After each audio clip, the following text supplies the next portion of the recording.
এক ধমকে তোমার পেশাব হয়ে যেত তুমি শয়তানি করতে গেলে।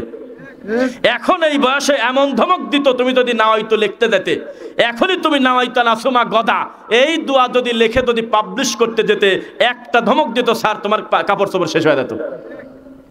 কোন বেদাতি জোকার বসে আছে, এত বলি লজ্জা নাই। এই যে রমজানের ক্যালেন্ডারে কয়দিন পর লিখবে নাওয়াইতা নাসুমা গদা, রহমতের 10 দিন, মাগফিরাতের 10 দিন, নাদাতের 10 দিন লিখে আল্লাহর ঘর মসজিদে ঝুলায় রাখবে। মিথ্যা না সত্য? তাহলে বোঝা গেল সবাই আছে মিলেমিশে শয়তানি করতেছে। লালনের জায়গার মতো গাঁদা খায় একসঙ্গে। নোয়াখালীর লোকটা গাঁদা খেয়ে চট্টগ্রামের ছেলেটার কাছে দিয়ে দেয়, চট্টগ্রামের ছেলেটা পাবনার ছেলেটার কাছে দিয়ে দিচ্ছে। একসঙ্গে প্রায় 30 জন 20 জন গোল হয়ে গাঁদা টানে, কোনো ঝগড়া হয় না। এটাই হলো সবচেয়ে ভালো ঐক্য। এই বেদাতিদের ঐক্য হলো এইরকম, একটু সর্ষের তেল, একটু পেট্রোল, একটু পাম অয়েল, একটু ডিজেল, একটু কেরোসিন তেল, একটু নারকেলের তেল, সবকিছু মিশায় কয়দা ঐক্য বানা দিলাম। আর কি করবেন? ডিমবাজি খা। এটা কিসের ঐক্য হলো? এগুলো আলাদা আলাদা করলে তো একটা জাত ছিল, অনেকগুলো জিনিস একসাথে মিশে আরো বেদামি হয়ে গেল। দ্বারা পেশাব করা কি হারাম? আপনাকে আমি আরেকটা তথ্য দেই, মরা গরুর মাংস খাওয়াও কি হারাম সব সময়? যদি পরিস্থিতি এমন হয় ওই মরা গরু ছাড়া কোনো খাবার নাই, তুমি ওই মরা গরুর গোস্ত কাটি সামান্য একটু খাও, বেশি খাও না, যেইটুক খেলে তোমার জান্ডা বাঁচে। তুমি ঢালাও ভাবে ফতোয়া মারি দাও গো হুজুর, তুমি জানো না এখনো পর্যন্ত বিভিন্ন রেস্টুরেন্টে পেশাবখানার অবস্থা এমন খারাপ, বসে পেশাব করলে নামাজি লোকের পাঞ্জাবিতে লেগে যায়। এখনো পর্যন্ত বিশাল ফুড ভিলেজ, বিশাল বড় মসজিদে গেলে জানটা ভরে যায়। এই মসজিদের টয়লেটে না গেলে পেশাব করা যায় না, ভালো করে বসতে গেলে দুই পাশে লাগিয়ে দেয় হাঁটু। ঠিক না মিথ্যা? তো পরিস্থিতি যদি এমন হয় আমি যদি বসে পেশাব করতে যাই, আমার দুই পাশে আমার গায়ে পেশাব লাগবে, তখন লোকটা দাঁড়িয়েই পেশাব করবে, এটা হলো জায়েজ। এখনো যদি এমন পরিস্থিতি কেউ পড়ে যায়, আমার নবীও তো একটা ময়লার ভাগাড়ের কাছে গিয়ে পরিস্থিতি জটিল দেখে তিনি বসতে পারে নাই, দাঁড়া পেশাব করছিল। এই হাদিসটা আমরা স্বীকার করি। বেদাতি মানেই মূর্খ, এটা মনে রাখবেন। বেদাতি হুজুর কত বড় লম্বা সেটা বড় কথা না, টুপি কত বড় সেটা বড় কথা না, কত বড় মাদ্রাসায় পড়াশোনা করা সেটা বড় কথা না, তবে সে বেদাতি মানে ধর্ম বিরোধী, এটা মানতেই হবে আপনাকে। জিন আছে দুনিয়াতে, এটা কি বিশ্বাস করেন? এক সময় তাদের খুব বড় আধিপত্য ছিল, কিন্তু পরবর্তীতে আল্লাহ তাদেরকে একেবারে ফাঁকা জায়গায় জঙ্গলে তাদেরকে সরায় দিয়েছেন। কোথাও জায়গা হয়েছে টয়লেটে, খায় গোবর হাড়, বহুত তাদের বিষয় আছে। তো মানুষ যেমন আল্লাহর সৃষ্টি মাখলুক, জিনও তেমন আল্লাহর একটি স্বাধীন জাতি মাখলুক, এটা বিশ্বাস করেন আপনারা?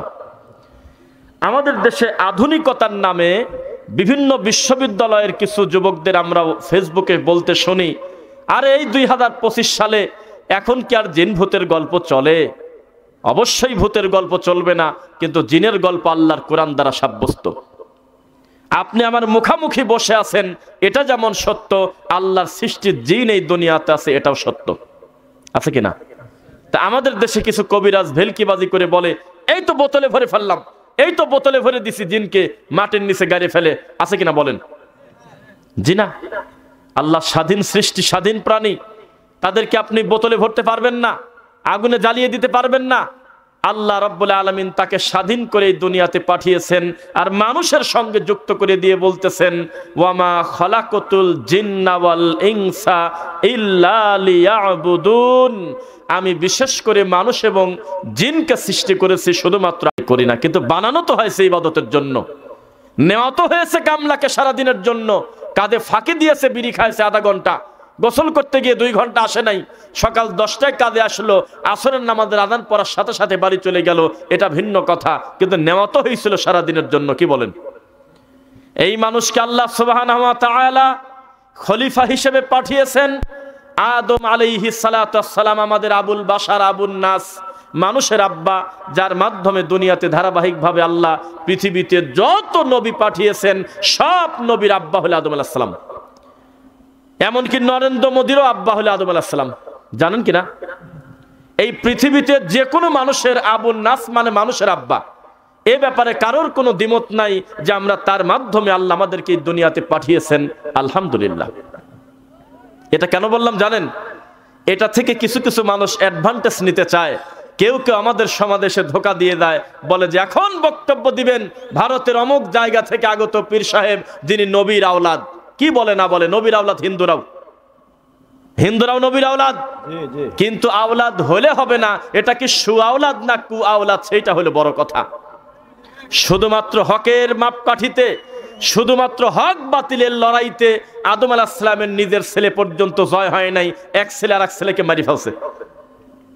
হক বড় কঠিন, হক বাতিলের লড়াই চিরদিন ছিল, আজও আছে, কিয়ামত পর্যন্ত থাকবে, কেউ ঠেকাতে পারবে না। তবে অগ্রিম একটা খুশির সংবাদ আছে, শুনবেন নাকি আপনারা? নবী সাল্লাল্লাহু আলাইহি ওয়াসাল্লাম বলেছেন, লা তাসালু তাইফাতুম মিন উম্মতি যাহিরিন আলাল হক। আমার উম্মতের পরিস্থিতি যত খারাপ হোক না কেন, পাপ করতে করতে যতই পাপে মানুষ ডুবে থাকুক, একটা দল সর্বদা হকের উপরে জমিনে থাকবেই। লা ইয়াদুররুহুম মান খাযালাহুম, তাদের কেউ কোনো ক্ষতি করতে পারবে না, হাত্তা ইয়াতি আমরুল্লাহ, একেবারে আল্লাহর আদেশ পর্যন্ত, কিয়ামত পর্যন্ত তারা এই রকম হকের উপর থাকবে ইনশাআল্লাহ। আল্লাহ এই দলের উপরে আমাদের তুমি কবুল কর, আল্লাহুম্মা আমিন। এই দলটাকে আরবিতে নাম বলে ফিরকায়ে নাজিয়া, নাজাত প্রাপ্ত দল। শুনছেন? ওই দলকে আল্লাহ নাজাত দেবেন, বাকি সব কিসের দল? ভ্রান্ত দলাল গোমরাহির দল। দেখেন একটি বিষয় বলি, মুহাম্মদ সাল্লাল্লাহু আলাইহি সাল্লাম একদিন ইস্তেনজা করবেন, ইস্তেনজা পেশাব করবেন। তো মরুভূমি, আশেপাশে তো পানি নাই, পরিস্থিতি কঠিন। তো আবু হুরায়রা রাদিয়াল্লাহু আনহুকে বলতেছে, আবু হুরায়রা দেখো তো পাথর পাও নাকি? তো পাথর পাও নাকি বলার পর যাচ্ছে, তখন নবী তাকে ডেকে বললেন, দাঁড়াও, গোবর আর হাড্ডি আনো না, পাথরই আনো। তো উনি পাথর নিয়ে আসার পর ইস্তেনজা কমপ্লিট হওয়ার পর নবী বললেন, আবু হুরায়রা রাদিয়াল্লাহু আনহু বললেন, আল্লাহর নবী, আপনি গোবর আর হাড্ডির কথা বললেন কেন? তখন তিনি বললেন, জানো, আপনার সিয়াসি খুব ভালো গোত্রের কিছু জিন আমার কাছে একদিন মসজিদে নববীতে ঢুকে পড়ছে। আমি বসেছিলাম, তো তারা আমার কাছে চলে আসলো, তারা ভালো জিন। এসে আমাকে বলতেছে যে মুহাম্মদ সাল্লাল্লাহু আলাইহি ওয়াসাল্লাম, আপনি আমাদের রুজির জন্য আল্লাহর কাছে একটু কামনা করে দেন, আমাদের রুজি যাতে আল্লাহ বৃদ্ধি করে দেয়। আর আপনার উম্মতদেরকে বলে দিয়েন তারা যেন গোবর আর হলো হাড় হাড্ডি দিয়ে যেন ইস্তেনজা না করে, এই দুটাই হলো আমাদের খাদ্য। তখন নবী সাল্লাল্লাহু আলাইহি ওয়াসাল্লাম দোয়া করলেন যে, আল্লাহ, এই হাড্ডির পাশ দিয়ে যখন জিন যাবে, শুকনা হাড্ডিতে তুমি গোশত দিয়ে ভরে দাও। এটা নবী সাল্লাল্লাহু আলাইহি ওয়াসাল্লাম দোয়া করেছেন। এজন্য আমরা যখন বিসমিল্লাহ বলে কোনো খাবার খাই, এই হাড় হাড্ডি যখন আমরা ফেলে দেই, এই হাড় হাড্ডিটা কিন্তু জিনের খাদ্য। আর তারা যখন এই হাড় হাড্ডির পাশ দিয়ে যায়, একেবারে সহিহ বুখারীর হাদিস, তখন ওই হাড় হাড্ডিটা পুরাটা মাংসে ভরে দেয়, আল্লাহ তাদের খেতে দেয়। বলুন তো কেন? কারণ ফেরাউনও কোনোদিন আল্লাহর কাছে অভিযোগ করতে পারবে না, আল্লাহ তুমি আমার খাওয়ার কষ্ট দিছাও, কেউ বলতে পারবে না। রুজির ব্যাপারে আল্লাহ পূর্ণ স্বাধীনতা দিয়েছে কিনা বলেন তো দেখি। এই গ্রামের কোন চাকমা, কোন হিন্দু, কোন ব্রাহ্মণ বিচারের মাঠে বলতে পারবেন, আল্লাহ এই বালিগাঁওতে আপনি হাদিউল ইসলাম একজন আলেম মানুষ, এই লোকের মাঠে খালি বৃষ্টি বেশি দিছেন, এর জমিনে বেশি বৃষ্টি হয়েছে, আর আসমান থেকে যখন বৃষ্টি দিছেন আমি মালায়ন হওয়ার কারণে আমার খেতে পানি কম গেছে, এই অভিযোগ করতে পারবে না। বৃষ্টি হলে স্বাধীনভাবে সবাই পায়। হে আল্লাহ, এই বালিগাঁওতে কোনাবাড়িতে মুসলমানের সংখ্যা বেশি থাকায় আমার মতো 10 জন হিন্দুর জন্য আপনি আমাদের পুকুরে মাছ দেন নাই, আমার বিচার তখন এই কথা বলতে পারবে না। আল্লাহ স্বাধীনভাবে তাদেরকে খাবার খাওয়াচ্ছে দুনিয়াতে, এ ব্যাপারে তারা স্বাধীন। তো এই জিনের ব্যাপারে কেন কথা বললাম দেখেন, জিনরা ডাইরেক্ট নবী সাল্লাল্লাহু আলাইহি ওয়াসাল্লামের কাছে গিয়ে বললেন যে আমাদের দাবি আপনার উম্মতরা যেন হাড় হাড্ডি খায়, যখন এটা দিয়ে যেন ইস্তেনজা না করে, আর আমাদের জন্য রুজির দোয়া করে দেন। আমার নবী বিরোধিতা না করে ডাইরেক্ট দোয়া করে দিলেন। সুবহানাল্লাহ।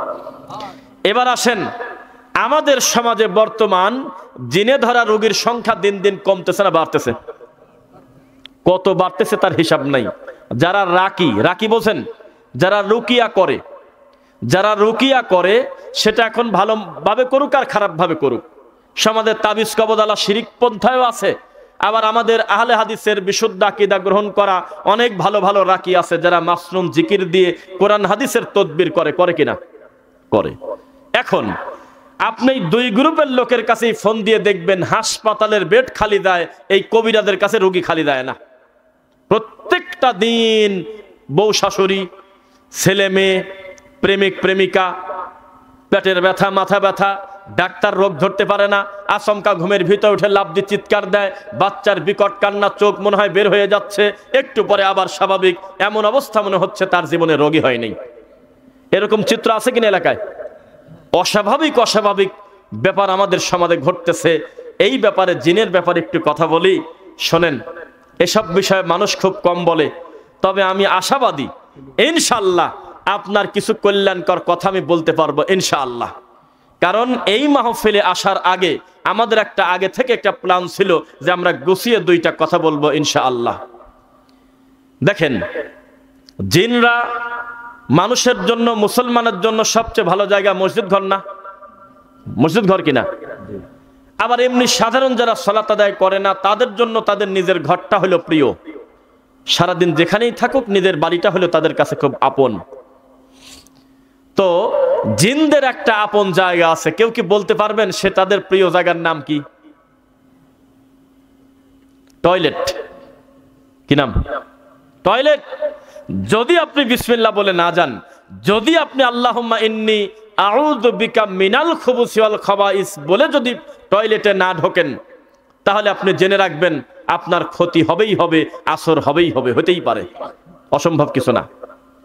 আপনি যদি স্ত্রী সহবাসের সময় আল্লাহ রাব্বুল আলামিনের কাছে আশ্রয় প্রার্থনা শয়তান থেকে না করেন, নবী সাল্লাল্লাহু আলাইহি ওয়াসাল্লামের শেখানো দোয়াটা যদি না পড়েন, জান্নেব না জান্নেব শয়তানটা যদি না পড়েন মুখ দিয়ে, তাহলে নবী সাল্লাল্লাহু আলাইহি ওয়াসাল্লাম বলেছে এই সহবাসে শয়তান ডাইরেক্ট জিন শরীক হয়ে যায়। ছেলে দাবি করবে কিরা? দুইজনই কয় আমার ছেলে। বাচ্চা ডেলিভারি হওয়ার পর কয় জিনও কয় আমার ছেলে, এটাও কয় আমার ছেলে। সাবধান, বাচ্চারা অস্বাভাবিক আচরণ করে। আবার দেখা গেল বিকট কান্নাকাটি করতেছে আমাদের সমাজের বাচ্চারা, প্রচুর কান্না সহ্য করতে না পেরে কবিরাজের বাড়িতে চলে গেছে নাতিকে কোলে করে নিয়ে। মিথ্যা না সত্য? তখন কবিরাজ মনে করলো সুযোগ তো পাইছি ভেলকিবাদী। কবিরাজ তখন বলতেছে 7 দিন আমার কাছে বিকাল বেলা আসরের পর আসবে, এই গাছটা 3 নিঃশ্বাসে পানি ভিজায় খাবে, এই যে বিভিন্ন সুতা বালা নিবে, তারপরে দড়ি টানায় দেয়, তারপর তার বিল আসে 1290 টাকা। কেন 10টা টাকা বাড়া ক না 1250 ক? 90 কিসের? 1002 টাকা। 2 টাকা কি কামে? কয় যে 1000 টাকা নাও, 2 টাকা পরে কয় 2 টাকা আগে দাও, 1000 বাদ দাও। শয়তানের একটা সূক্ষ্ম কৌশল। মনে রাখবেন, এর চিকিৎসা 1450 বছর আগে নবী বলে গিয়েছেন, কোন বাচ্চা যদি অস্বাভাবিক বমি করে, কোন বাচ্চা যদি অস্বাভাবিক কান্নাকাটি করে, অথচ ছোট একেবারে নাবালক বাচ্চা, তাহলে প্রথমে ধরে রাখবেন এই বাচ্চার মা অথবা তার দাদি মাগরিবের আযানের সময়, সন্ধ্যার সময় বাইরে নিয়ে গেছিল। দুষ্ট জিন চলাফল করে ওই সময়, নয় ছাদে নিয়ে গেছে খোলা জায়গায়, নয় বিভিন্ন জায়গায় ঘোরাঘুরি করেছে এই বাচ্চাকে নিয়ে, যার নবী সাল্লাল্লাহু আলাইহি ওয়াসাল্লাম 1450 বছর আগে নিষেধ করেছে। নেওয়া যাবে না, সন্ধ্যার সময় নেওয়া যাবে না। সন্ধ্যা পর্যন্ত মা উঠান ঝাড়ু দিচ্ছে, নামাজ পড়ার টাইম নাই, থাল বাসন মাজতেছে, কত কাজে ব্যস্ত আছে, আর এই নাতিটাকে কোলে করে তার বড় ছেলে দৌড়াদৌড়ি করতেছে বিভিন্ন জায়গায়, আর মা তখন হাঁস আর মুরগি খোঁজে। এই বাচ্চার অসুস্থ হবেই হবে। মনে রাখবেন, আল্লাহর একটা স্বাধীন সৃষ্টি মানুষ, আল্লাহর একটা স্বাধীন সৃষ্টি হলো জিন। এটাকে স্বীকার করেন কিনা? ওই নাস্তিকের বাচ্চারা স্বীকার করে না, তারা বলে এটা হলো সুপার ন্যাচারাল বিলিভ, এটা হলো অতিরিক্ত আত্মিক দৈবিক বিশ্বাস, এর সঙ্গে বাস্তবতার কোনো মিল নাই। এই 2025 সালে জিনকে বিশ্বাস করব কেন? বলেন না নাউযুবিল্লাহ। অথচ জিন আল্লাহর স্বাধীন সৃষ্টি, এটা বিশ্বাস করেন। এই জিনকে তারা অস্বীকার করে, কারণ তারা বলতেছে যেটা দেখা যায় না সেটা বিশ্বাস করব কিভাবে? আনসিন মানে নাই, সিন মানে যেটা 2 চোখ দিয়ে দেখা যায় সেইটা আমরা দেখব। অথচ অনেক বহু কিছু তারা 2 চোখ দিয়ে দেখে না, এরপরেও তার উপরে তারা একই নামে বিশ্বাস করে। আল্লাহ বলেছেন জান্নাত তোমাদের সামনে আছে, জাহান্নাম তোমাদের সামনে আছে। আমি যদি সন্তুষ্ট হই দেব আমি জান্নাত, আমি যদি অসন্তুষ্ট হই দেব আমি জাহান্নাম। আপনি কি স্বীকার করেন কিনা বলেন? স্বীকার করেন? কিন্তু যারা বেঈমান তারা বলতেছে না, আমরা স্বীকার করি না, আমরা যেটা দেখি না সেটা বিশ্বাস করি না। বলেন নাউযুবিল্লাহ। অথচ জিন সৃষ্টি আল্লাহর মাখলুক। জিনকে আল্লাহ সৃষ্টি করেছে খাঁটি আগুন থেকে। কি থেকে? খাঁটি আগুন থেকে। তাদেরকে আল্লাহ বিভিন্ন জায়গায় ছড়িয়ে ছিটিয়ে তাদেরকে পাঠিয়ে দিয়েছিল অভিশপ্ত। এর ভিতরে ভালোও আছে মন্দও আছে, তবে অধিকাংশ মানুষের ক্ষতি করে তারা বেশি। যেই কবিরাজ বলল আমি স্বপ্নে গাছ পেয়েছি, স্বপ্নে আমার কাছে জিন হাজির হয়, আমার কাছে 10টা জিন আছে, আমি গোপন কথা বলে দিতে পারি, কোথায় কি এই বাচ্চাটা হারিয়ে গেছে বলে দিতে পারি, ওই জিনের মাধ্যমে কোন জায়গায় সম্পদ আছে, টাকা পড়ে আছে, এইটা বলে ধনী হয়ে যায় না কেন? এগুলো ধোঁকাবাজি। ইউহি বা'দুহুম ইলা বা'দিন যুখরুফাল কাউলি গুরুরা। আল্লাহর ওহির দরজা বন্ধ কোরআনের মাধ্যমে কিয়ামত পর্যন্ত আর ওহি নাজিল হবে না, তবে একটা ওহি সব সময় চালু আছে, এই ওহির নাম হলো শয়তানের ওহি। কিসের ওহি? জিন তাদের কাছে ওহি করে, শয়তান তাদের কাছে ওহি করে পীর ফকিরের কাছে, তখন তারা নিরীহ মুরিদকে নজরবন্দি করে, হাত দেখে দেখে ভাগ্য পরীক্ষা করে। বলেন নাউজুবিল্লাহ। এই ময়মনসিংহের বাইপাসে বিভিন্ন কালারের আংটি, এত মোটা মোটা বালা, বিভিন্ন ধরনের সুতা, আর বিভিন্ন গাছের বাকল, বিভিন্ন মাছের কাঁটা, বিভিন্ন মাদারের সুতা, বিভিন্ন জালের কড়ি, প্রায় 3 বাক্স নিয়ে বসে আছে গত কয়েকদিন আগেও। বিভিন্ন কিছুর বিভিন্ন ফজিলত বলতেছে, এইটা হলো শাহ সুলতানের মাজারের কাঠি, এইটা হলো অমক পীরের খানকার দড়ি, বিভিন্ন কিছু নিয়ে এসে ভেলকিবাদী করতেছে। একটু পরে একটা বোতল বের করে বলে, এর ভিতরে যেই গাছ আছে এটা হলো নাগমনির গাছ। এই গাছ যদি বালিশের নিচে কেউ 42 দিন রাখতে পারে, আর সকাল সন্ধ্যা যদি 90 বার 3 নিঃশ্বাসে এই গাছটা খেতে পারে নিয়ম করে ভিদায় ভিদায়, তাহলে 92 নাম্বার দিনে সে একটা সুসংবাদ পাবে। এত কিছু মানুষের করে দিচ্ছে, কিন্তু এখনো সে ময়মনসিংহে সালাপারি বসে এখনো তাবিজ বেঁচে খায়। এ জাতি এখনো বোঝে না, যেই হুজুর তাকে ধর্মের ফাঁকি দিচ্ছে, এই হুজুরের পরকাল যে বহু আগে হারায় গেছে, এই জাতি কখনো বুঝতে পারে না।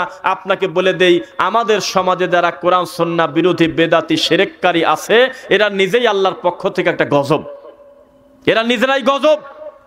কারণ বেদাতির সবচেয়ে বড় শাস্তি, তার কাছে আমার নবীর সুন্নাহটা নিরাপদ না, এর থেকে বড় কষ্ট কি হতে পারে? মাজার পূজারীর সবচেয়ে বড় খারাপ কাজ হলো ওইটা, যার কাছে আমার আল্লাহর তাওহীদটা নিরাপদ না, এই লোকের এর থেকে কপাল খারাপ আর কি হতে পারে? এই সমাজে মনে রাখবেন, আমাদের দেশে কিছু উম্মার আলেম আছে। কিসের আলেম আছে? মানে জনগণের পক্ষের আলেম আছে।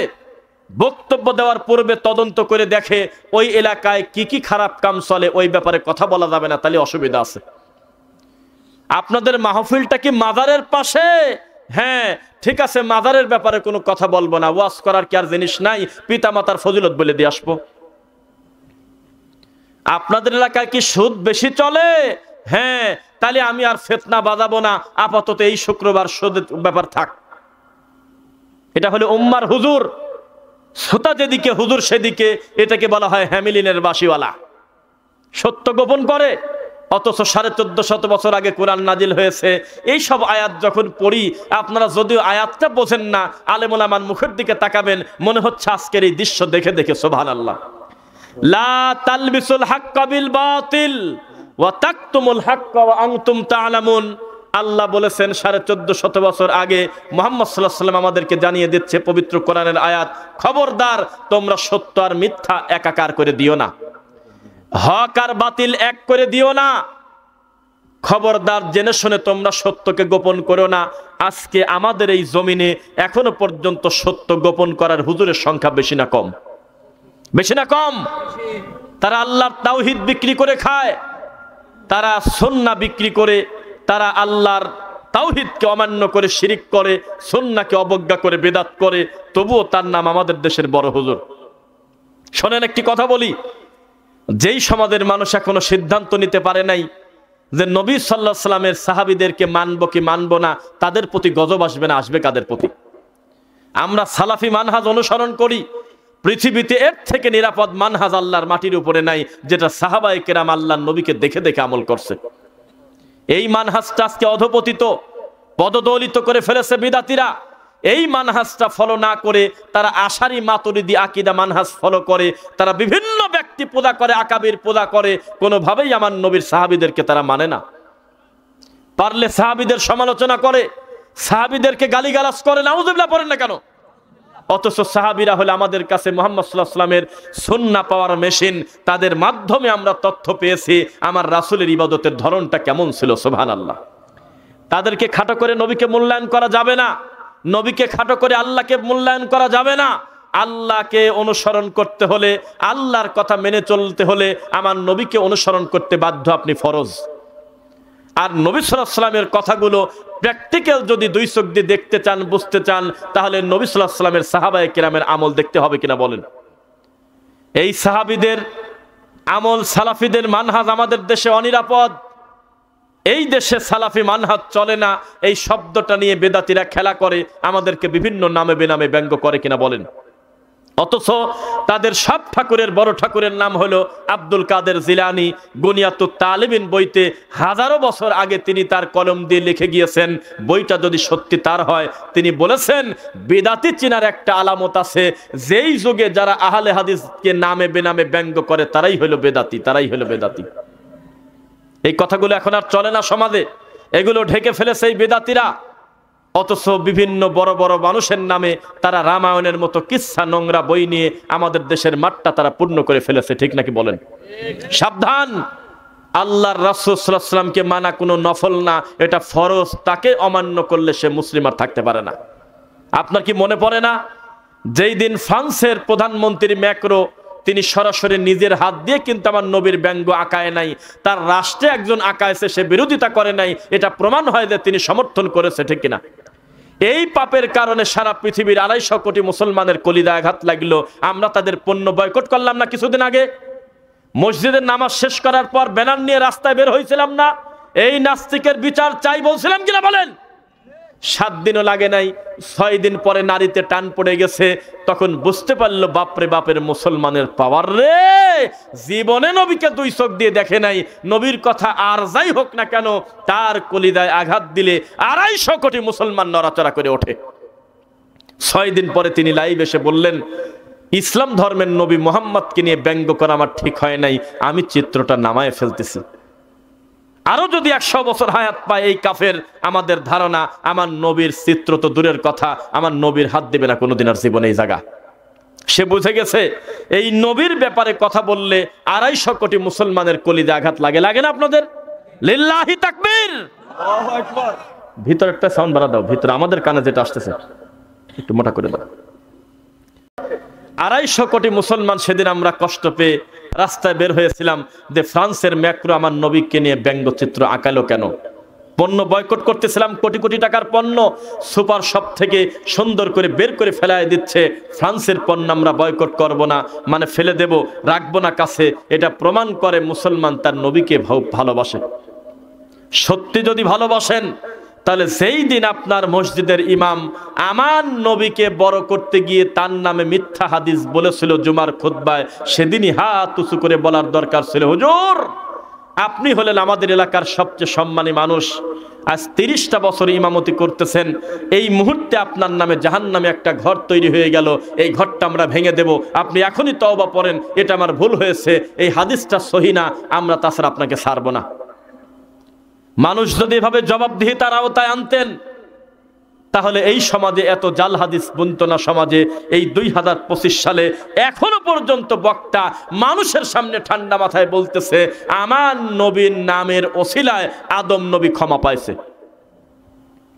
এই 2025 সালে এখনো বক্তব্য হচ্ছে আমার নবী হলো সেই নবী যেই নবীকে আল্লাহ ওই যে ময়ূরের আকৃতিতে 70,000 বছর রাখছিল। এভাবে ভেলকিবাদী করে। নবী সাল্লাল্লাহু আলাইহি ওয়াসাল্লাম নূর না মাটি, এটা নিয়ে ঝগড়া করে। অথচ তারা জানে না মা আতাকুমুর রাসূল ফাখুযু ওয়া মা নাহাকুম আনহু ফান্তাহু, আমার নবী যেটা দেয় সেটা গ্রহণ করো, তিনি যা থেকে নিষেধ করে তা থেকে বিরত থাকো। এটাই হলো ঈমানের সবচেয়ে দামি কথা। বনী ইসরাঈলদের কথা মনে আছে আপনাদের? আছে নাকি? না, তা তো তখন ছিলেন না। তারা বলতো হে মুসা তোমার কথা খুব ভালো, তবে মানবো না। আর মুহাম্মদ সাল্লাল্লাহু আলাইহি ওয়াসাল্লামের সাহাবীরা বলতেন সামি'না ওয়া আতা'না, হে মুহাম্মদ সাল্লাল্লাহু আলাইহি ওয়াসাল্লাম তুমি যা বলো তোমার কথা নির্দ্বিধায় মেনে নেব, কারণ তোমাকে মানাটাই হলো ঈমান। সুবহানাল্লাহ। আমরা হলো উম্মতে মুহাম্মাদি, আমাদের সবচেয়ে সম্মান বৃদ্ধি করার এটাই হলো উপায়। আমার নবী যেটা বলে সেটা মেনে নেব। নিবেন ইনশাআল্লাহ? আপনার নবী জীবনে কয় খিলি পান খেয়েছে জর্দা দিয়ে আপনি বলেন আমাকে, শুনি আমি। এবার কিন্তু আপনাকে আমি সিরিয়ালে এক এক করে ধরবো। এই দুনিয়ার শ্রেষ্ঠ দামি মানুষ হলে মুহাম্মদ সাল্লাল্লাহু আলাইহি ওয়াসাল্লাম, তার থেকে বেশি কোরআন বুঝেছেন আল্লাহর জমিনে কোনোদিন আসবে না। এই মানুষটা জীবনে তাবিজের ব্যবসা করেছেন কয়দিন আপনাকে আমি বলি বলেন? সত্যি যদি কোরআনের আয়াত কেটে কেটে লিখে লিখে তাবিজের গলায় দিয়ে দিয়ে বাচ্চাদের গলায় দিলে যদি কল্যাণ হয়, এই কল্যাণের খবর সবচেয়ে বেশি জানার কথা আল্লাহর এই জমিনে যিনি, তিনি হলেন মুহাম্মদ রাসূলুল্লাহ সাল্লাল্লাহু আলাইহি ওয়াসাল্লাম। জীবনে কোনোদিন বলে নাই যে হে সাহাবী তোমার ঠান্ডা লাগছে কেন, তোমার কষ্ট হচ্ছে, তোমার অস্বাভাবিক চিৎকার হচ্ছে, তোমার বাচ্চা কান্নাকাটি করে কেন, আমি মুহাম্মদ সাল্লাল্লাহু আলাইহি ওয়াসাল্লাম তাবিজ লিখে দেব, এ কাজ করছে নাকি জীবনে? তাহলে আমাদের সমাজে চিত্র আছে কিনা বলেন? আমার নবী কবে বলেছে হে আমার সাহাবীরা এই জানাজার পরে তোমরা থাকবে, আমি ইমামতি করে জানাজা শেষ করার পরে তোমরা যাবে না, তোমাদের নিয়ে আমি একটা মুনাজাত দেব, কবে বলছে বলেন? হে আমার সাহাবীরা দাঁড়াও, এই মাইয়্যিত দাফন করার 3 দিন পরে জুমার নামাজের দিন অথবা বাদ জোহর এই মাইয়্যিতের বাড়িতে কুলখানি হবে, এমন কোন কথা নবী বলে গেছেন কিনা বলেন আমাকে? বলেছেন? আমার নবী জীবনে কখনো কোনোদিন বলেছেন অমুক মাজারে টাকা দান করো, মরা মানুষের কবরে দান করো, এমন কোন কথা বলে গেছেন কিনা বলেন? এতগুলো আদেশ আমরা অমান্য করে তবু আমরা নিজেদেরকে নাম দিয়েছি হলো সুন্নি। কি নাম দিয়েছি বলেন? আর আমাদের এই দেশে এত সুন্দর এই নামটা যারা ব্যবহার করে তারা সবচেয়ে বেশি সুন্নাহ হত্যাকারী।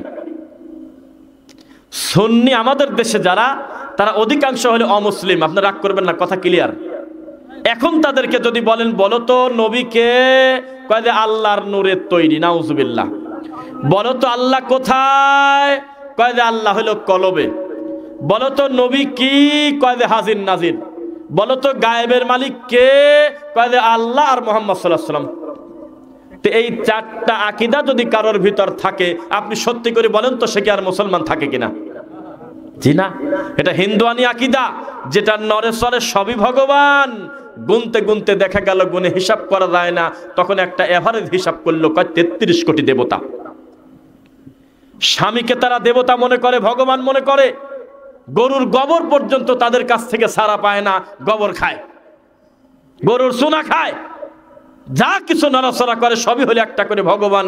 যা নড়ে না সেটাও ভগবান। একটা আকৃতি দিয়ে তার কাছে নারকেল ফাটায় কিছু চায়, চায় কিনা? এটা হলো তাদের আকীদা। আর বায়েজিদ বোস্তামির আকীদা বলতেছে আরো খারাপ। বায়েজিদ বোস্তামিকে যদি বলা হতো যে বাড়িতে কি আছে কেউ, কয় যে বাড়িতে খালি আল্লাহ ছাড়া কেউ নাই, তার মানে উনি আল্লাহ, নাউজুবিল্লাহ। সারাটা জীবন গবেষণা করলো, এই সুন্নিদের জন্য গবেষণা করে গেছেন তিনি। গবেষণা করে শেষ পর্যন্ত বলেছিলেন তলাবতুল্লাহ সিত্তিনা সানা ফাইদা আনা হুয়া। আমি বায়েজিদ বোস্তামি, আমি 60টা বছর আমি গবেষণা করলাম মারিফতের সাগরে ডুবে, আল্লাহ আছে কোন জায়গায়, আল্লাহকে ধরে ফেলবো। শেষ পর্যন্ত তদন্ত করতে করতে দেখলাম ফাইদা আনা হুয়া, আমি নিজেই তো আল্লাহ, আমি খুঁজতে গেলাম কি কামে ফাঁকে। এত বড় খারাপ আকীদা যাদের, এই সমস্ত মানুষ হলে আমাদের দেশের বড় বড় মানুষদের কাছে দামি প্রিয়, একেবারে শিক্ষার বইতে পর্যন্ত তাদের নাম জাগা হয়। ইমাম বুখারীর নাম খুঁজলে বেশিবার পাওয়া যায় না তার জীবনী, কিতাব ছাড়া এক্সট্রা তার বর্ণনা খুব একটা বেশি করে না হুজুররা। নাসিরউদ্দিন আলবানী রাহিমাহুল্লাহর মতো জগৎ বিখ্যাত সমসাময়িক এত বড় বিদ্বান জমিনে ছিল না, এই মানুষটার নাম নিয়ে কোনো কিতাবে আলাদা করে আমাদের পাঠ্য বইতে জায়গা দেয় না। শেখ বিন বাজ, শেখ সালেহ আল উসাইমিন, সালেহ আল ফাউজান, বিশ্ববিখ্যাত বড় বড় বিদ্বান যারা এখনো জীবিত আছে, মারা গেছে, এই সমস্ত মানুষদের নাম আমাদের পাঠ্যপুস্তকে জায়গা হয় না। আমাদের পাঠ্যপুস্তকের জায়গা হয় জৈনপুরের পীরের নাম, চিশতিয়া তরিকার পীরের নাম, নকশবন্দিয়া তরিকার পীরের নাম। আমার ডানে বামে 2 জনের দিকে তাকাবেন, 3 জনের দিকে যারা আলেম তারা জানে আমরা যখন কামেলে পড়েছি, ফাজিলে পড়েছি, আলেমে পড়েছি, দাখিলে পড়েছি, ইতিহাসে এই সমস্ত পীর ফকিরের নামটা দিয়ে বইটা ভরে রাখছিল। ইতিহাস, ইসলামের ইতিহাসে লেখা, তারা নাকি আমাদের দেশে টুপি নিয়ে আসছে, নাউজুবিল্লাহ পড়েন, তারা নাকি আমাদের দেশে ইসলাম নিয়ে আসছে। তাই আমরা বলেছিলাম তুফাজ্জল বৈরাগী যদি মুফাসসিরে কোরআন হয়, তাহলে আমাদের শায়েখ আমানুল্লাহ বিন ইসমাইল মাদানী হাফিজাহুল্লাহ একটা কথা বলছিল অনেক দিন আগে। বলছিল যেদিন থেকে আমরা দেখলাম যে শিরক প্রচারকারী, কবর পূজারী, একেবারে লিটন দেওয়ান চিশতির মরার আগেও আংটি বিক্রি করে মরেছে। ডাইরেক্ট একেবারে মাজারের দিকে মানুষকে ডাকতো, এমন লোকের নামের আগে যেদিন লেখা ছিল তাফসির কারক মুফাসসিরে কুরআন, আমাদের শেখ আমানুল্লাহ বিন ইসমাইল মাদানী বলছিল, ওই দিন থেকে আমরা বুঝেছি তাফসিরের হাড়িতে কুত্তায় মুখ দেছে। কত তো ঠিকই, এরকম লোকের নামের আগে তাফসির কারক মানে এ কয়টা কি? তা আমাদের বড় দুঃখ লাগে, সত্যি যদি ইসলাম নিয়ে আসে আমাদের এই দেশে পীর ফকিররা, ওই ইসলাম আমাদের দরকার নাই, আমাদের দরকার হলো ওহির ইসলাম। কিসের ইসলাম? ওহির ইসলাম। পীর হয়তো টুপি নিয়ে আসছে, সাথে করে কিছু তাবিজও নিয়ে আইছিল। পীর হয়তো মানুষকে নামাজের দাওয়াত দিয়েছে, পাশাপাশি বলেছে নামাজ পড়ার সময় পীর সাহেবের ধ্যান আর খেয়াল তুমি ভিতরে রাখো, তার মানে পড়েও যা না পড়েও তাই। হয়তো পীর বলেছে তুমি দাড়িটা লম্বা করো, লম্বা করার পর পর বলতো চোখ বন্ধ করে মাগরিবের পর তুমি তোমার পীর সাহেবকে হাজির নাজির বলে লা ইলাহা বলে আস্তে করে টান দি, ইল্লাল্লাহ বলে বাম দুধের 2 আঙ্গুল নিচে কুক করে টান দিবে। হয়তো পীর সাহেব আমাদের দেশে জুব্বা নিয়ে আসছে, কথা হতে পারে, তবে জুব্বা নিয়ে এসে শবে বরাতের মতো পালনীয় একটা বেদাত ঢোকা দিয়ে চলে গেছে। হয়তো পীর সাহেব এই এলাকায় এসে মাঝে মধ্যে মানুষকে কিছু নসিহত করেছে, তবে যাওয়ার সময় লক্ষ লক্ষ টাকার তাবিজ বিক্রি করে ধর্ম বেঁচে চলে গেছে। ওই ইসলাম আমাদের দরকার নাই, আমাদের দরকার হলো মুহাম্মদুর রাসূলুল্লাহ সাল্লাল্লাহু আলাইহি ওয়াসাল্লামের নীতিতে চলা মুসলিম ইনশাআল্লাহ। এই সমাজে এত শিরক আনছে কে এত বিদআত এনেছে? ডক্টর জাকির নায়েকের বক্তব্য শোনার পরে হিন্দুদের পরিবর্তন চিন্তা সব পাল্টে গেল। বাপরে বাপ, ইসলামকে আমরা এতদিন মনে করছি কি, আর উনি বললটা কি? আমরা মনে করতাম ইসলাম মানে হলো আজমির শরীফে চাদর দেওয়া, লাল গেলাপ দেওয়া। আমরা মনে করেছিলাম আমরা একটা আকৃতি দিয়ে পূজা করি, আর মুসলমান আর আমরা তো একই, ওরা মাটির নিচে গাড়ি পূজা করে, একই তো কথা। আমরা মনে করেছিলাম বিপদে পড়লে দুর্গার সামনে, সরস্বতীর সামনে, ভগবতীর সামনে, কালীর সামনে গিয়ে নারকেল ফাটাতে হয়, আর মুসলমান বিপদে পড়লে আজমিরে গিয়ে চাদর চড়াবে, খিচুড়ি খাবে, আর এইভাবে দাঁড়িয়ে থাকবে, হু হু করবে। আমরা মনে করেছিলাম এটাই মনে হয় তাদের ধর্ম। কিন্তু ডক্টর জাকির নায়েক প্রমাণ করলো গোটা ইসলামটা চলবে একজনের কথায়, তার নাম মুহাম্মদুর রাসূলুল্লাহ সাল্লাল্লাহু আলাইহি ওয়াসাল্লাম। তার আগে তারা বুঝতে পারেনি যে মুহাম্মদ সাল্লাল্লাহু আলাইহি ওয়াসাল্লাম এত দামি। তার আগে তারা সহজে জানতে পারে নাই যে তাদের কিতাবে পর্যন্ত আমার নবীর প্রশংসা করা আছে হিন্দু ধর্মে, সুবহানাল্লাহ। তারা জীবনে কোনোদিন কল্পনা করতে পারে নাই যে আল্লাহর কোনো শরীক নাই, এমন কথা তাদের কিতাবেই আছে, বেদে আছে, জীবনে তারা মাথায় নেয় নাই। লক্ষ লক্ষ ঠাকুর প্রায় বিষ খেয়ে মরে যাওয়ার উপক্রম হয়ে গেছে যখন তিনি বক্তব্য শুরু করেছে। আমাদের দেশে তাফসির হচ্ছে, বলতেছে যে আমি আজকে আপনাদেরকে সূরা ইখলাসের তাফসির শোনাবো 2 ঘন্টা সময় নিয়ে। লোকজন বলল মাশাআল্লাহ, আমরা আজকে তাফসির শুনবো। হুজুর বলতেছে কুল হু আল্লাহু আহাদ, বলো সে আল্লাহ এক। সে আল্লাহ কে? যিনি মুহাম্মদ সাল্লাল্লাহু আলাইহি সাল্লামকে নবুয়তি দিয়েছেন। মুহাম্মদ সাল্লাল্লাহু আলাইহি সাল্লাম কে? যিনি হলো ফাতেমার আব্বা। ফাতেমা কে? যিনি হলো হাসান হোসাইনের নানা। হাসান হোসাইন কে? যারা কারবালার ময়দানে শহীদ হয়েছে। বলে কারবালার ঘটনা টানতেছে। খান কি করবেন করেন। এখন সভাপতি আধা ঘন্টা পরে এসে করছে কি ব্যাপার, আমি তো কেবল আপনাকে রাখি গেলাম কুল হু আল্লাহু আহাদ, আপনি কারবালায় ঢুকলেন কোন সময়? এটা তো আমার নবীর মরার 50 বছর পরের ঘটনা। এটা তো হালাল হারামের কিছু না, এটা তো ইবাদতের পালনীয় কিছু না। তবে আমাদের কলিজায় ব্যথা লাগছে, ঘটনাটা 10ই মুহররম মিলে গেছে। এটা একটা ইতিহাস, এটা ইতিহাস মানুষ বিকৃতও করে। তবে আমরা নবীর নাতিকে কলিজার টুকরা, কলিজার অন্তর থেকে ভালোবাসি, কারণ নবী পরিবার শুধু না, তারা জান্নাতে যাবে, তারা নবীর সাহাবী। তাই বলে সেই কারণে আমি ওয়াজ করব 3 ঘন্টা মিথ্যা কথা বলে, তাদের প্রতি অপবাদ দেব, তাদের নাম নিয়ে রোজা রাখবো, এমন কোনো ইবাদত এই পৃথিবীতে হতে পারে না। কারণ তার নানা মরে যখন গেছে, ওহিও চলে গেছে তার সাথে। তাহলে এই কারবালার রোজাটা ডেলিভারি দিল কিনা?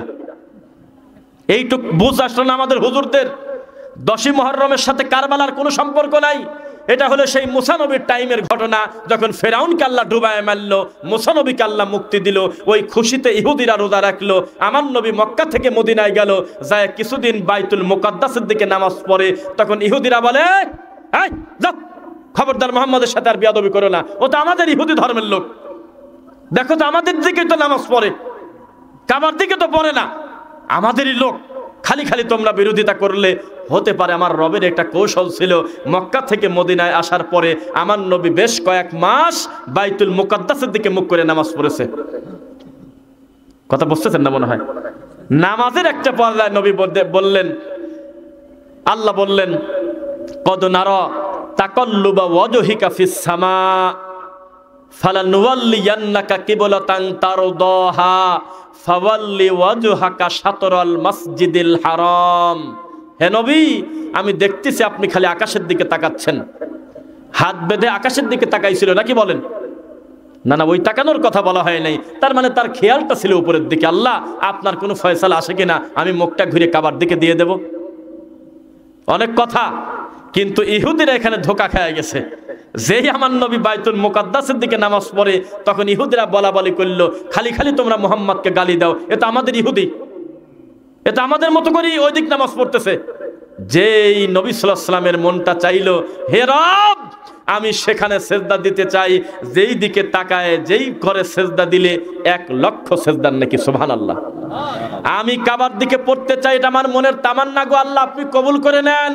আল্লাহ বললেন, বাকি নামাজটা মুখটা ঘোরায় আপনি কিবলার দিকে দিয়ে দেন। তবে জেনে রাখেন, একটু পরে ইহুদি খ্রিস্টান এত খারাপ, আপনাকে নিয়ে ব্যঙ্গ করবে, বলবে যে মুহাম্মদ কয়দিন আগে পূর্ব দিক পড়লো, এখন আবার পশ্চিমে ঘুরলো কি কামে।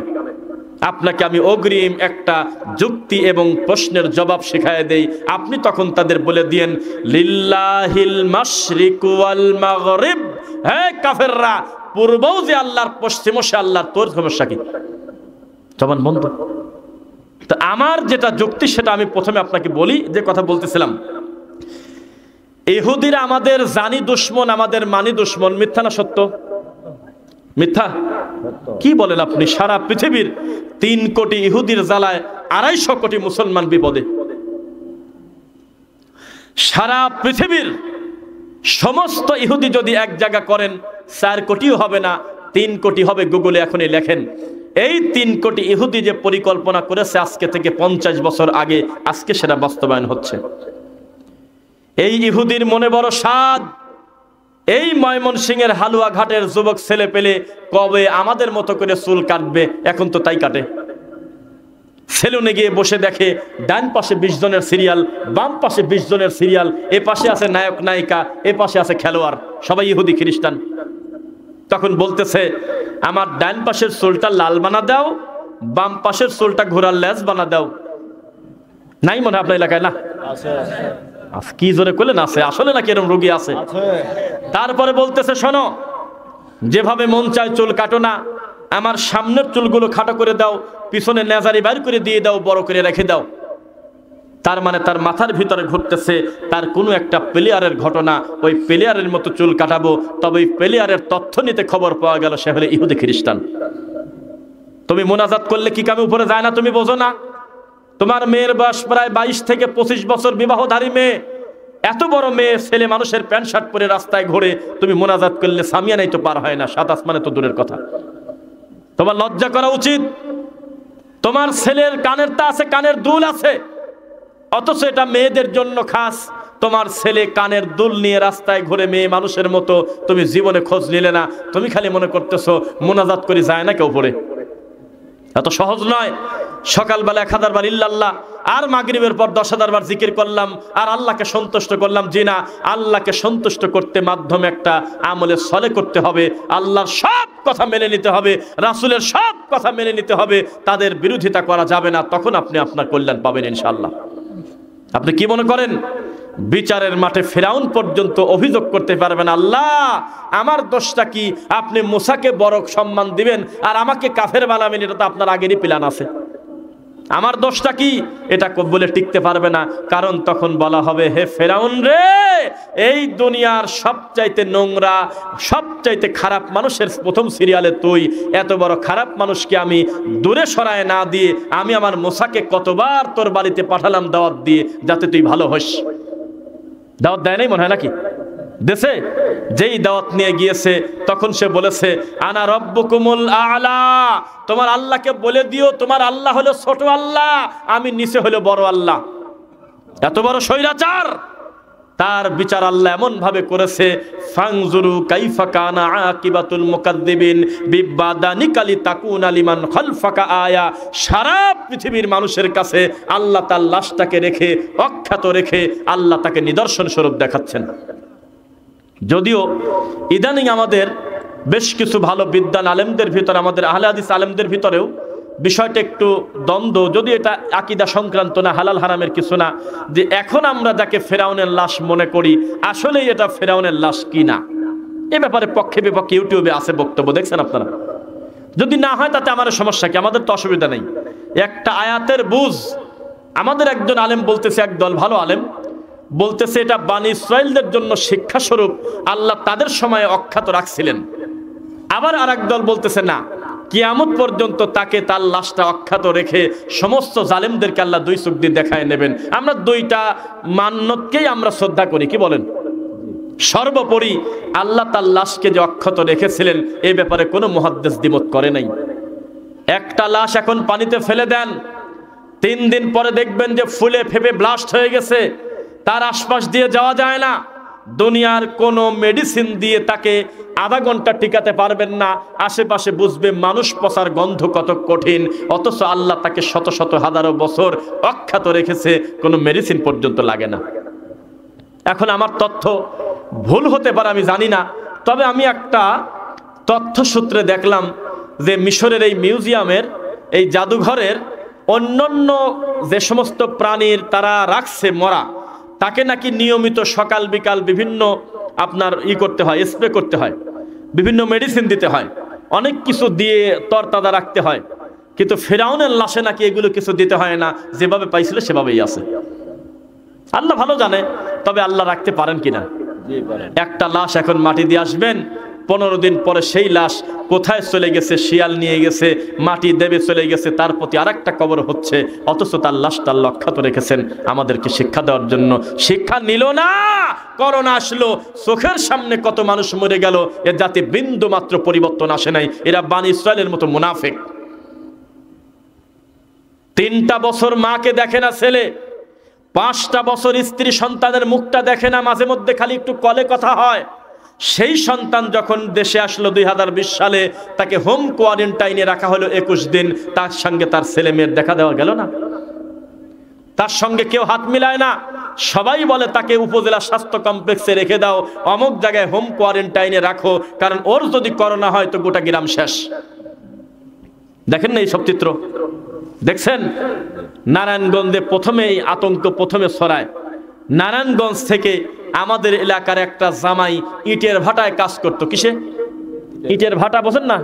ইটের ভাটা বা কোম্পানিতে বিভিন্ন ওই যে ঝুট মিলে চাকরি করত। চাকরি করে সেই বেচারা তার শ্বশুর বাড়িতে গিয়েছে, নতুন বিয়ে করছে। তো মাগরিবের পর গাড়ি পাইছে নারায়ণগঞ্জ চাষারা থেকে, সেই গাড়িতে উঠে বেচারা পাবনা গেছে। যাওয়ার পর রাত্রি 3টা কি 4টায় পৌঁছালো, ঘুম এসে গেছে। সকালবেলা ঘুম থেকে উঠে দেখে বাড়ির চতুর্পাশে বিকট শব্দ। কি হলো? সবাই লাঠি নিয়ে আসছে, তাড়াতাড়ি তোর জামাইকে বাড়ি থেকে বের করে দে। এই জামাই হলো করোনার রোগী, তাছাড়া রাত্রিবেলা আসে কি কামে?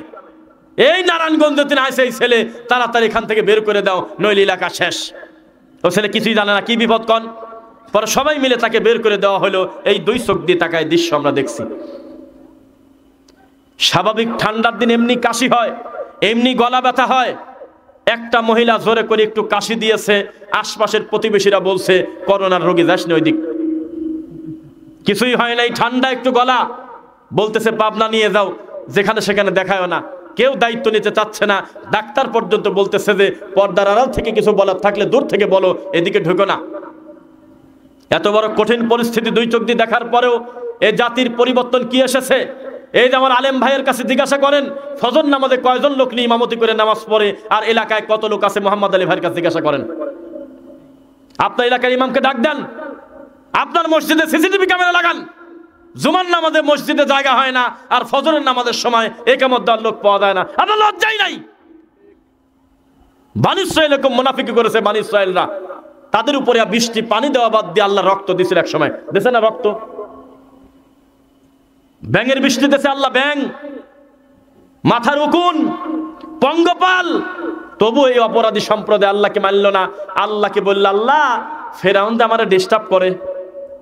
আল্লাহ কইল ঠিক আছে ওকে মারি দেই, ওকেও শেষ করে দিল ডুবায়ে, তাও আল্লাহকে মানে না। আল্লাহ বৃষ্টি তো নাই, আল্লাহ পাথরের ভিতর থেকে বৃষ্টি দিল। হা করে তাকায় বলে তো বিরাট আশ্চর্য ব্যাপার রে, পাথরের ভিতর থেকে আল্লাহ ঝর্ণা দিল, তাহলে এখন তাকে মানা লাগে, কয় আরো কিছুদিন সময় দাও। মানলো না। এই নিমক হারাম কত বড় খারাপ। এই পৃথিবীতে আমার রব্বুল আলামিন যাদের প্রতি সবচেয়ে বেশি নিয়ামত দিয়েছে তারা হলো বনি ইসরাইল। আসমান থেকে মান্না আর সালোয়া পাঠানো হতো, মাশরুম ভাজা গোশত খাইতো, এরপরেও তারা রবকে মেনে নেয় নাই। আল্লাহ বিনিময়ে বলছিল বাইতুল মুকাদ্দাস জয় করো। মুসা নবী গিয়ে বলল আল্লাহ আমাকে বলেছে, আল্লাহ চাচ্ছে যে বাইতুল মুকাদ্দাসটা তোমরা যুদ্ধ করে জয় করে নিয়ে আসো। এটা ভালো না খারাপ? আল্লাহ বলতেছে যাও। তাহলে এই রোগী কেন বুঝলো না, যেহেতু অর্ডারটা আল্লাহর, আল্লাহই তো জয় দিয়ে দেবে। একটা হাদিস বলি, বলেন তো কোন যুদ্ধে 313 জন ছিলাম আমরা, ওরা ছিল 1000-এর উপরে? বলেন তো বদরের কতদিন পরে উহুদের যুদ্ধ হয়? আমার নবী যখন উহুদের যুদ্ধে যাচ্ছে, আব্দুল্লাহ বিন উবাই সলুল, এই মুনাফিকের সর্দার, এই বাচ্চা খারাপ, আল্লাহর নবীর পেছন থেকে 3 ভাগের 1 ভাগ সাহাবীদেরকে মিথ্যা কথা বলে কৌশলে ভাগানি চলে গেছে। আমার নবী বিরাট কষ্ট পাইছিল, আল্লাহ এমনি আমরা লোক সংখ্যা কম, আবার এই মুনাফিকের বাচ্চা অর্ধেকের কাছাকাছি লোক নিয়ে চলে গেল। নিছিল নাকি? যেই নিয়ে গেল তখন আসমানের মালিক একটা কথা বলতেছে, আউযু বিল্লাহি মিনাশ শাইতানির রাজিম, ওয়ালাকাদ নাসরাকুমুল্লাহু বিবাদরিন ওয়া আনতুম আযিল্লা ফাত্তাকুল্লাহা লাআল্লাকুম তাশউরুন। হে নবী একটু বদরের দিকে তাকান। আপনার কি মনে নাই আপনারা কয়জন ছিলেন? সংখ্যা বড় কথা না, আমি আল্লাহ বদরে যেভাবে জয় দিতে পারি ওই একই আল্লাহ আমি উহুদেও আপনাকে জয় দিয়ে দেব। তো এই ইহুদিরা কত বড় খারাপ। আল্লাহর নবী মুসা বলতেছে, আল্লাহ আমাকে একটু আগে বলল কালিমুল্লাহ, আমি মুসা আমি শুনে আসলাম তোর পাহাড়ে যায়, আল্লাহ আমাকে অর্ডার দিয়েছে তুমি তোমার কওমকে বলো তারা যেন যুদ্ধ করে বাইতুল মুকাদ্দাসটা জয় হয়ে যায়। তো এত কিছু নিয়ামত যাদের প্রতি আল্লাহ দিল, তাদেরকে এই কামটা মানি নেওয়া উচিত ছিল না? তো তারা কি বলছে একটু শুনবেন নাকি মুরব্বীরা? তারা বলতেছে ইযহাবু ইলা রাব্বিকা ফাকাতিলা ইন্না হাহুনা কাঈদুন। হে মুসা তুমি আর তোমার আল্লাহ গিয়ে যুদ্ধ করো, আমরা দূর থেকে মজা নিচ্ছি। তোমরা দুইজন আগে যাও, ওদিকের অবস্থা কেমন হয় আমরা বুঝি পরে যাব। এত বড় নিমক হারাম দুনিয়াতে হতে পারে? পারে বলেন? আজকের দিনে ঠিক বনি ইসরাইলের চিত্র আমাদের সমাজে। আল্লাহর হুকুম অমান্য করাটাই যেন আমাদের জীবন।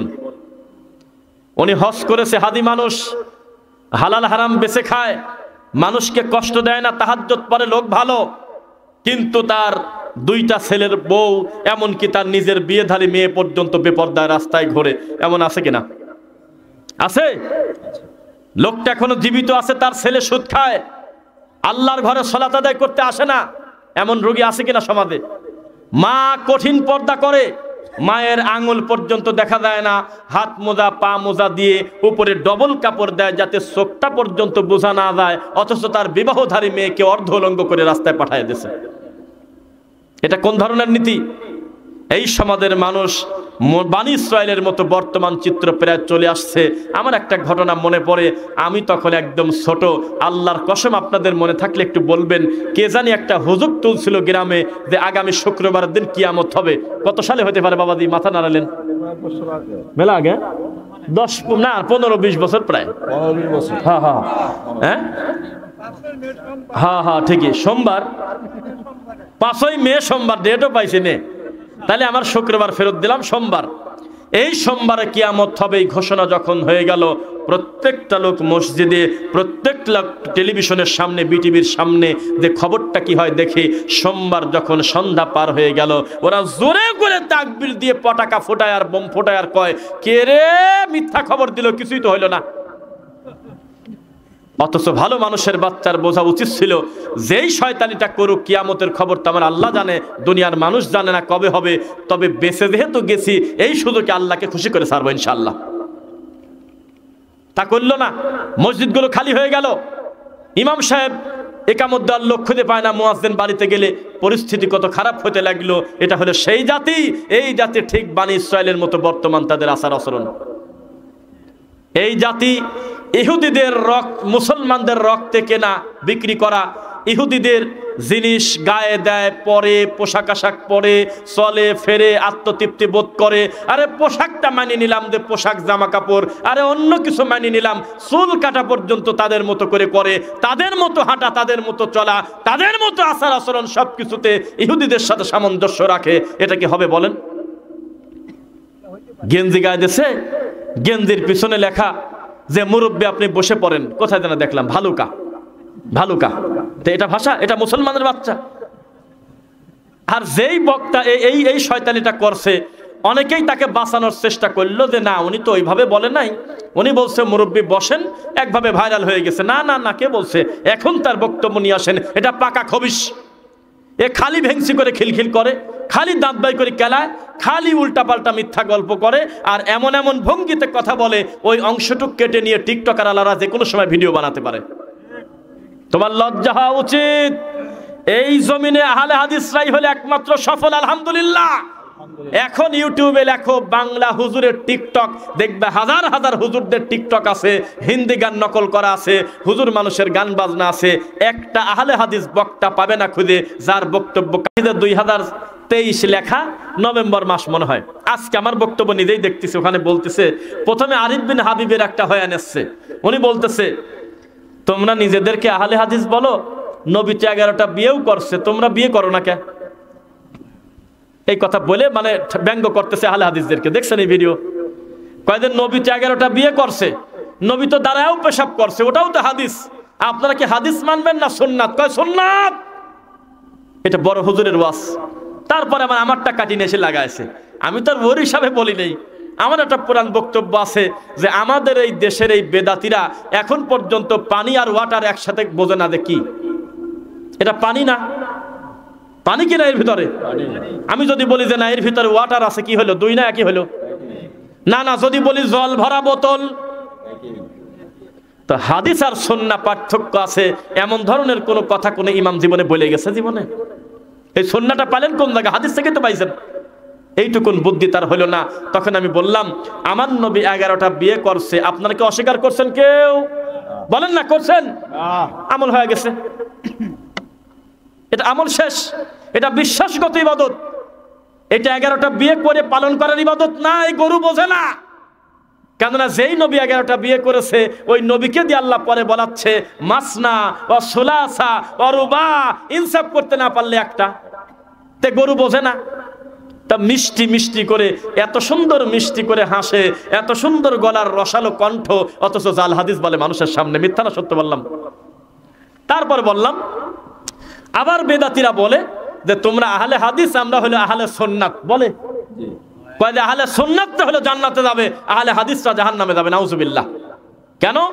কয় যে নবী তো দ্বারা পেশাব করছে, বুখারীর হাদিস তোমরাও করো। এই কথা বলে কিনা? বলে আপনাদের সামনে? এই তো ভাই সাক্ষী, কিছুদিন আগেও বলছে এক বেদাতি। তাই আপনাকে আমি বলি, এই হুজুর কত বড় মূর্খ জাহেল। দেখেন, দ্বারা পেশাব করা কি হারাম?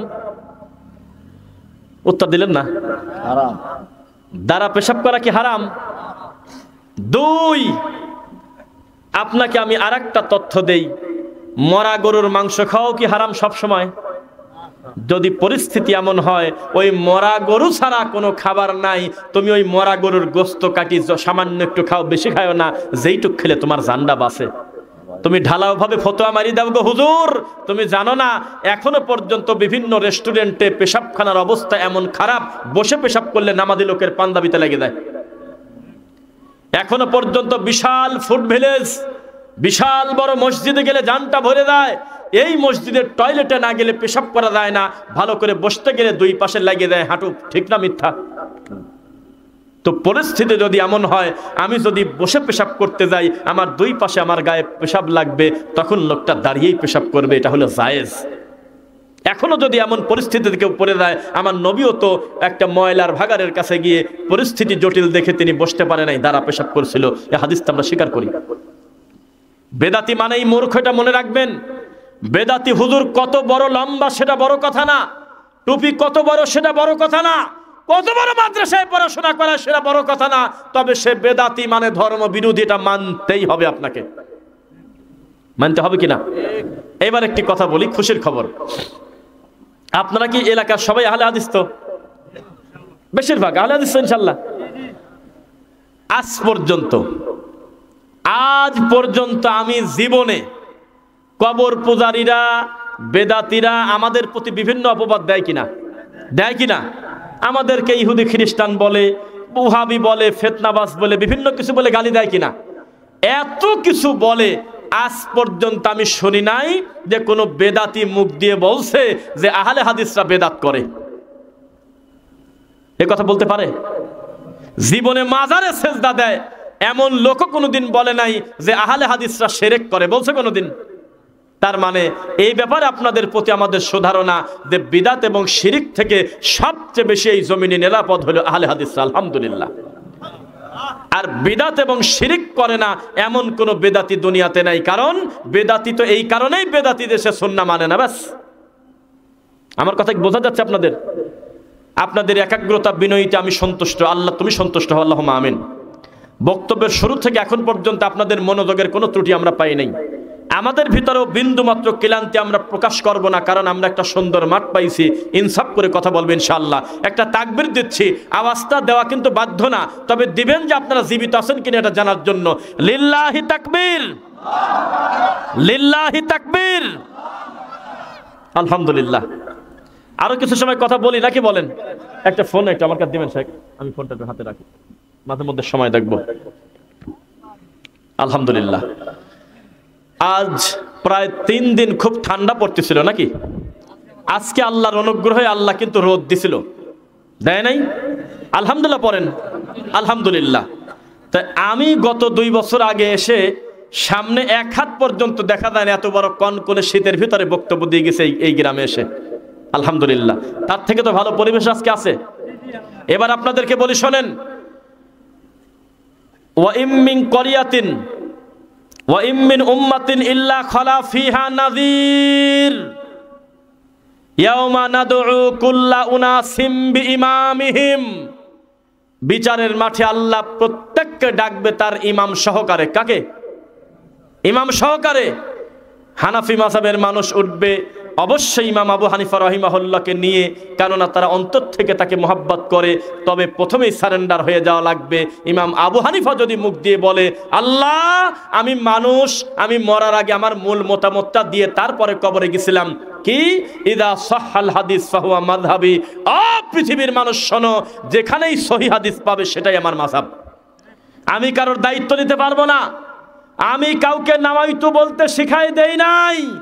আমি ইমাম আবু হানিফা জীবনে নামাজে দাঁড়ায় ইন্নী ওয়াজ্জাহতু বলে যায় নামাজের দোয়া আমি জীবনে পড়ি নাই, ওরা পড়ছে, আমার দোষ কি?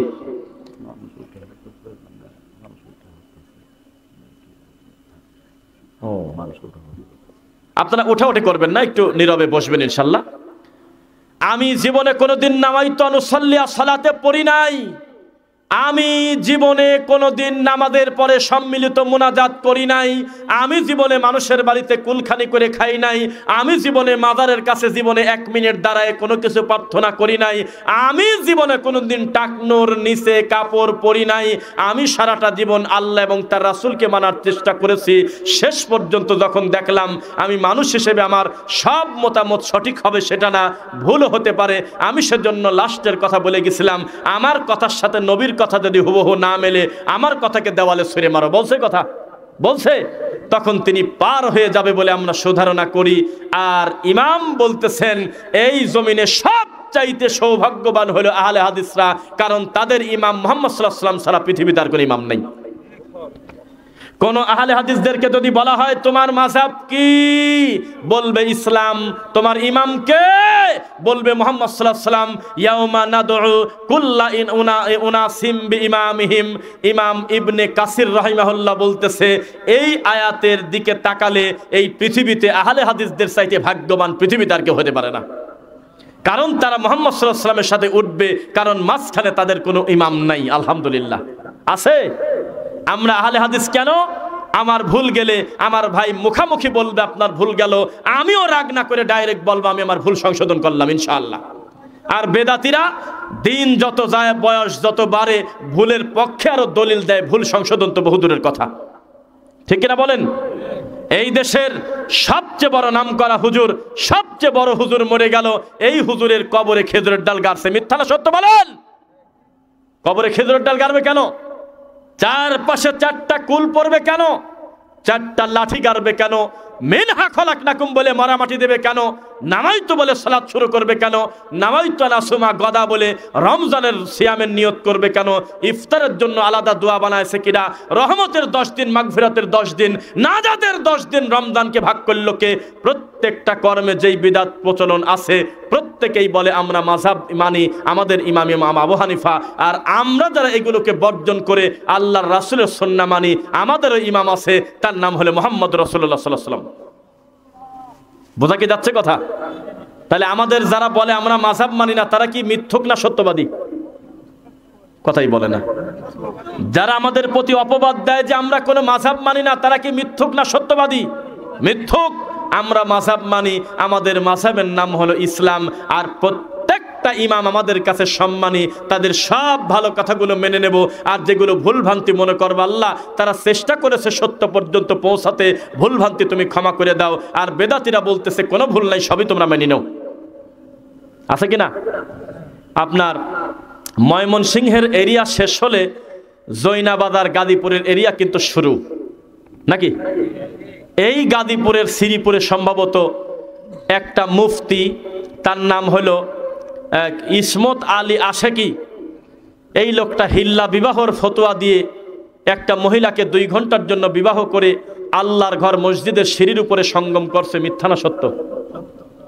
আর আহলে হাদিসরা মা বোনদের সালাতের জন্য পরিবেশ করছে মসজিদে, এজন্য বেদাতিরা ফতোয়া দেয় আমরা নাকি মা বোনদের ঘর থেকে বের করে দিছি। নাউজুবিল্লাহ পড়েন। ও হুজুর, আজ পর্যন্ত আমাদের মসজিদে সালাত পড়তে এসে আমাদের কোনো মা বোন লাঞ্ছিত হয়েছে কোনো বাপের বেটা বলতে পারবে না।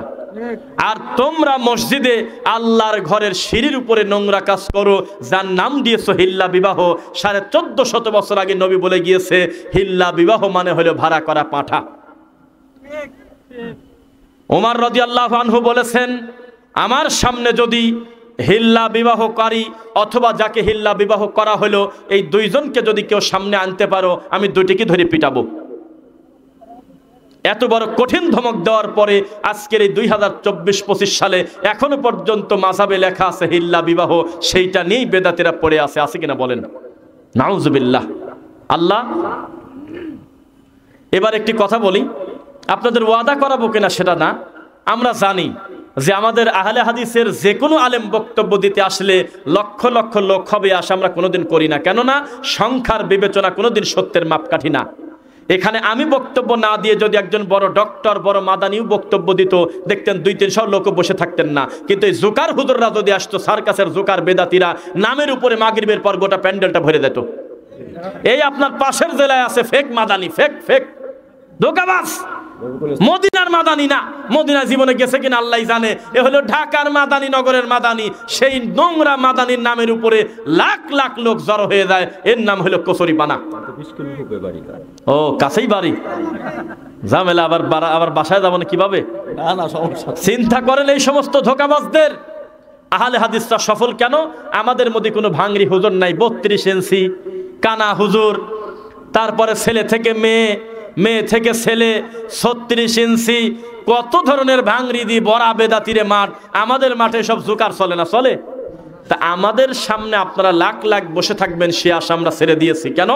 এই জমিনে যদি এখন ভোটাভুটি হয় শায়েক, যে আল্লাহর নবী মাটির তৈরি না নূরের তৈরি, বাংলাদেশে বাতিল জয় হয়ে যাবে, হক পরাজয় হবে।